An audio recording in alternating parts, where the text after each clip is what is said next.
to get better in FC24, join the Neil Guides Patreon. What's going on, guys? Welcome to another episode of Meta Formations. So today's one, we're going to go over the 4-3-3, and we're going to also compare it to the other 4-3 formations.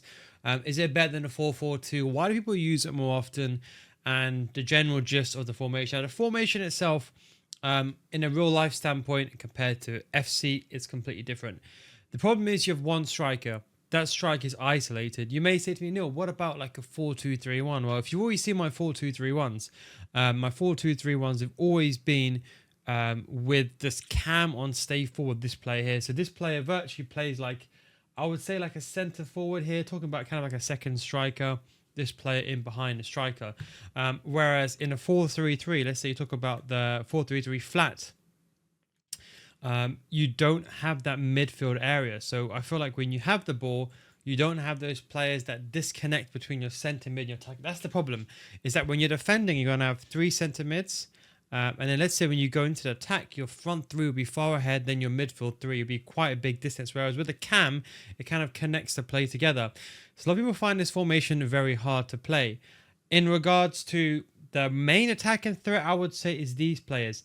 This formation requires a lot of patience. The left wing and right wing, in my opinion, they're not like lambs and rams in the 4-2-3-1, or for example the 4-2-2-2.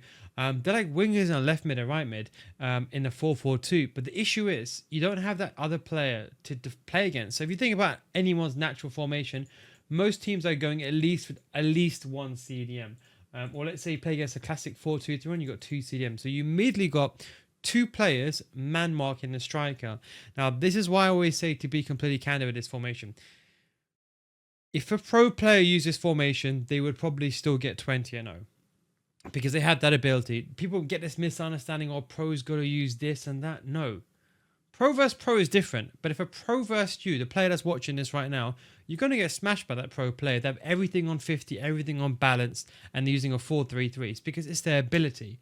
And so people always get confused. People think the tactics really saves you. Tactics, don't get me wrong, is a big chunk, but if you give a pro player the best tactics, it doesn't make a difference. They can play with garbage. Even with a gold team, they can play, and they can still beat you, even if you have a god squad and your best tactics for you, because it's about ability at the end of the day. But if you give the average player a good tactic, it really helps them play better. It's a bit of a difference in the levels, and that is why a lot of people say to me, oh Neil, this formation is so good for me. Look, I'm going to be honest with you. If you're like an elite division player, elite plus, you could use this formation. But I would say what happens, a lot of people now from like division 10 to division 6 are saying this formation is very good. This formation is all fine and dandy in the lower divisions, but once you get to the 4-3-2s and 1s, you're going to struggle. That's why you'll never see really an average player go into FUT Champs and get a good amount of wins with this formation. The 4-3-2-1 is naturally a better formation. It's because you have three strikers and they're together in the middle, okay? Then you have the fullbacks overlapping to provide the width. If the fullback overlaps in this formation, you just have two players next to each other down the wing. It doesn't actually help you. But with three players inside the middle, like so, you have like, it's kind of like a narrow, it's like a narrow 3 and 3 like this. And also the centre mid sit a bit deeper, and this formation is actually closer than this formation. And it's also the way how this formation is broken, the 4-3-2-1, how it's basically unmarked certain players. But we'll get into that in another video when I go over the 4-3-2-1. So as I said, there's other 4-3-3s. There's like a defensive variation, which is the one that I think is the best for closing out the game, because this is basically like a 4-2-3-1 with the cam. You got centre mid instead. You got the 4-3-3 fourth variation, which is like a more attacking 4-2-3-1, because these are centre mids, not CDMs. And then you have the best one in my opinion, which is the 4-3-3 second, which you have a CDM holding, which is important. I'll explain to you why in a second. Then you got the false 9, which is possession play, but isn't really that good. So that is why I would say with this formation, you've really gone down that territory of, okay, it's a good formation to use, but you got to be mindful. I'm going to give you the best tactics I can give you available for it, but now you understand the weak points. The main thing is you don't have that CDM. This is why a lot of players struggle with this formation. With the 4-3-2-1, at least you have that attacking prowess. You may lack the CDM in a 4-3-2-1. That formation would be insane if I had a CDM. But with this formation, you lack the attack, and you really lack the centre mids and the CDM stability. So I would say you'd ideally want this player to be on stay forward, you can even put this player on balance, but to stay central, get in behind. This player is going to be your main striker, someone that can hold the ball well, because this player has to hold the ball while you wait for your left centre mid and your right centre mid, which are arguably the most important positions in this formation to join the attack. This is more of a patient formation. The left mid and right mid, I would say simply go with a come back in defence, get into the box, and get in behind for both. I wouldn't really put chance creation, cut inside. Let the game decide it. Sometimes AI is garbage, but I think in instructions, the game is smart to know when to go inside. So if you manually run with your right back, the game knows, okay, it's time to cut inside. So the game's smart enough to do that. It's programmed well to do that. The central player is the one that I would say is important defensively. If you struggle defensively, you really need to make sure that you have a player here that can defend. Someone that's got medium-high work rates, good defensive awareness, 90 at this stage of the year, 90 sprint speed, someone that can run back and recover. And then I would just say stay back here and then set edge of the box for a cross. Just to be a bit safe is what I will do. You don't want this player to be going forward. You don't want to be caught on the counter attack either. Then it comes to these players. These players are very, very important. This is why a lot of people use long ball on this formation when I promote it, because these players rely on you, and you have to do those 1-2s. If you're not doing those L1 triggers to push the players forward, or the L1 plus X passes, you're going to struggle. This is why an elite player can use this 4-3-3, because I see a lot of videos of people say, no, what about this 4-3-3? They sent to me. I watched that. The guy's an elite player. The guy's a really good elite player. He's using 1-2 L1 triggers. He doesn't need anything else because he's doing all the movement himself. But if you give this to an average player, they will struggle. So ideally, I would say try to look for someone that's got high attacking work rates on both sides. Something like a high medium and a high is probably the best combination, I would say. Those that like a really, really good and you like specific movement, medium is good for the late runner to come inside the box. But that's the combination. I would say work rates are the most important. But what I would do is I'd put cover center, and I would say at least on one of them, put them on get forward. So for example, I'll have Weaver. So Weaver, that means as soon as I win the ball back, the player's always going to be on get forward. She's on cover center defensively. And the right center mid's on balance. So I would say put the high on this side, because that way they will defend equally as well, and they will come back equally as well. So they'll defend, then they'll come back to the attack, and vice versa. They'll attack, and then they'll come back to the defense. So that's what I would say. I'd probably even recommend the first time they use it, get forward. Is it a bit overkill? But you need to learn the movement. So when you win the ball back, this player is going to be getting forward. The reason why I like leaving one player on balance is this is another thing that people struggle with. I see this a lot. Don't forget, I've coached down students, so I see this so often. A lot of players, they get the ball with a centre mid. Whether you play a 4-4-2, whatever formation you play, if you have one of the centre mids on get forward, for a top tier player, it's fine. But the problem is, if you give this to, let's say, even a Division 1 player, like even an elite player, because let's be honest, to be completely candid, elite means nothing nowadays. With no relegation, it's just easy to get into elite. Or easier, should I say, rather than easy. But if this player gets isolated on the ball and these players are run forward, then you're going to have no one to pass the ball to. And this is people get turned over, they lose the ball, and then they get counter-attacked straight away. So it isn't necessarily because they're playing bad. It's because they don't have that close support to bring someone, and they don't have the ability to press R1 in a tight situation to bring someone close, which is quite high level if you think about it, while you're getting pressed to bring someone close or use a player lock to do that. So that is why I say leave one of the players unbalanced. You really have to be slow and progressive. CDM's on stay back. Left back, right back, I'll put them on stay back and overlap. You can leave them both on balance, but I'll be honest with this formation, I think it's pointless. I'd rather have your back four and chip and have these two players join the attack to help with the strikers. Because if most people are playing either a 5 back or a 4 back, you've already got here a 1 in the middle, you've already got a 1v2. Okay? If someone's using a 4-2-3-1, even with these 3 players going forward, you're still outnumbered in a 4 versus 3. Do you understand that? So I'm saying, although you'll have the spaces in between the lines, that is where you will struggle. In terms of tactics, so the defensive style is balanced. One thing you could do is pressure on heavy touch. I really like it, especially at this stage of the year. You got those Euro players, they work very well. Even with the players that I have, they work well. Although the 4-4-2 is better for pressing, I feel like up against the 4-3-2-1, pressure on heavy touch is basically telling the game, okay, I'm going to be on balance the entire time. But if my opponent makes a mistake or takes a heavy touch or there's a loose ball, then everyone's going to come and press together.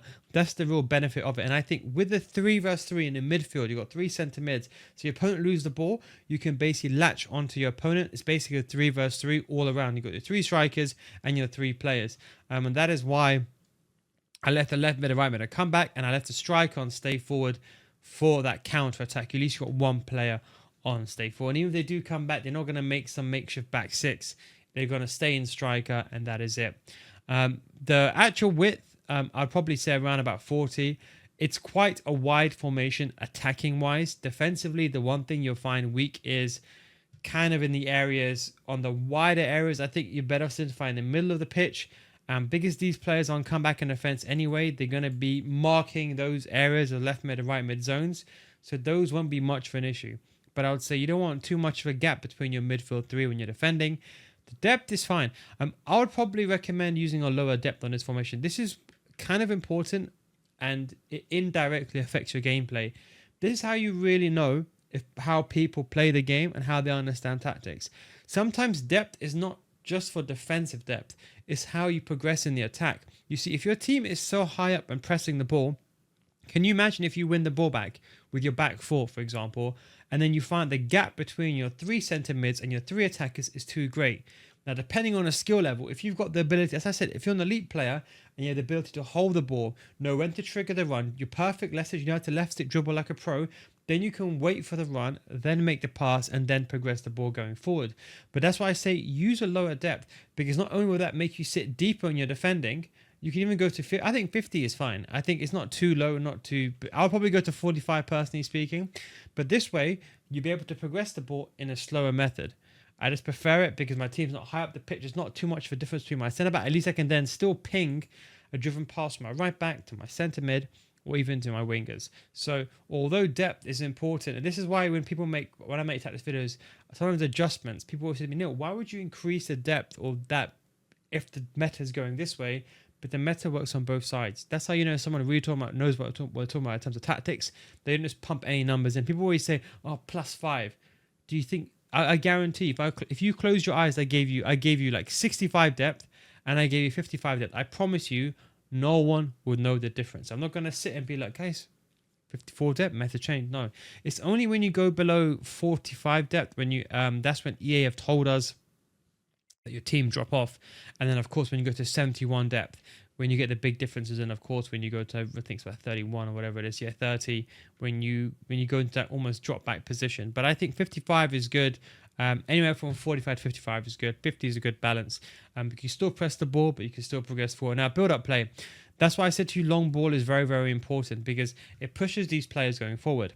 Another weakness I found with this formation, when I test this formation, I gave it to a lot of people, and I found that a lot of the players, for example, in the lower divisions, they would rush in their play too much. This happens even top tier play, even players like myself when I get frustrated. But you need to understand when you're rushing the play, and you got to slow that down. One thing that you could do is slow build-up play.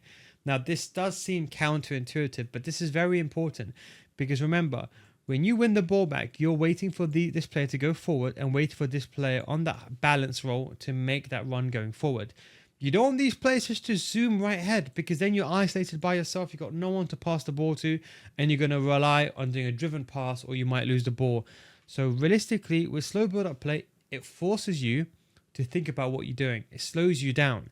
So although it's even if you're, for example, you're in a situation where you need to get a goal, although it sounds counterintuitive, but being slow actually helps you. It makes you play better. The more you rush, the more you hold the R1 button, the more you're going to panic, the more goals you're going to concede, and the less likely you're going to win. Do you ever see a pro player 2-0 down, ever stressing, going ultra attacking, gung-ho? You never see that. Even when they're losing, for example, 85 minutes, they're not going all-out attack just then, or they are going all-out attack, but they're not just, for example, spamming players forward. They're still holding the ball. They're not just pinging the ball with long passes like in real life. They're building up slowly. They're trying to get that guaranteed opportunity and recycling the ball. Chance creation, I think, is balanced for both possession and out of possession. The width is one that I actually prefer someone like 60 because I feel like when the left wing and right wing are too wide, I feel like your opponent's midfield four is like this, basically. And these players are basically running in between. I kind of want these players to be narrow. So that way, like not too wide, but narrow-ish. So my opponent's got a system like this. So my left wing and right wing is occupying and pinning my opponent's left backs and right backs. And then I have these number 8s running into the space in between. And that is how you can create those overloads, in my opinion, because you have to then maneuver the ball around the CDM and get the ball going forward. And then that would be it. And then play at corners and free kicks and plays in the box, up to you. Players box will probably go with 7. But do you understand what I'm saying about this formation? People misinterpret this formation, and maybe some of the people play better with it is because they're versing weaker opponents, and it's important to be very candid here. Like, people say, oh, this formation is amazing, but it's all fine and dandy if you're in Division 9 and you're versing like my grandma. Like, it's a complete different ball game there. And secondly, it actually helps people over like a 4-3-2-1 because you're forced to play slower because you've got no passing options. But this is how the psychological element of people, when they use formation, it's all taken into account. Is it a good formation? Look, I think it's a good formation. This will be the meta tactics for this formation. I'm trying to make as meta as I can be. Is it going to be better than a 4-3-2-1? Nowhere near. Is it better than a 4-2-2-2? Nowhere near. I'd probably rather just go with the 4-2-3-1, which is more attacking and has 2 CDM, which argues more defensively stable, which would be better than this formation, as opposed to using the 4-3-3 in the flat-based system. So that's what I would say, look, in terms of possession, but I'm just using a 4-2-3-1. But that's the tactics. Thanks for watching. Take it easy, and of course, I'll catch you next time. Peace out. Don't forget, if you want to get better FC24 when it comes to my Patreon series or FC25, starting to make some early videos now. Patreon.com/Noga. Links down below in the description. Thanks for watching. Take it easy, and of course, I'll catch you next time. Peace out.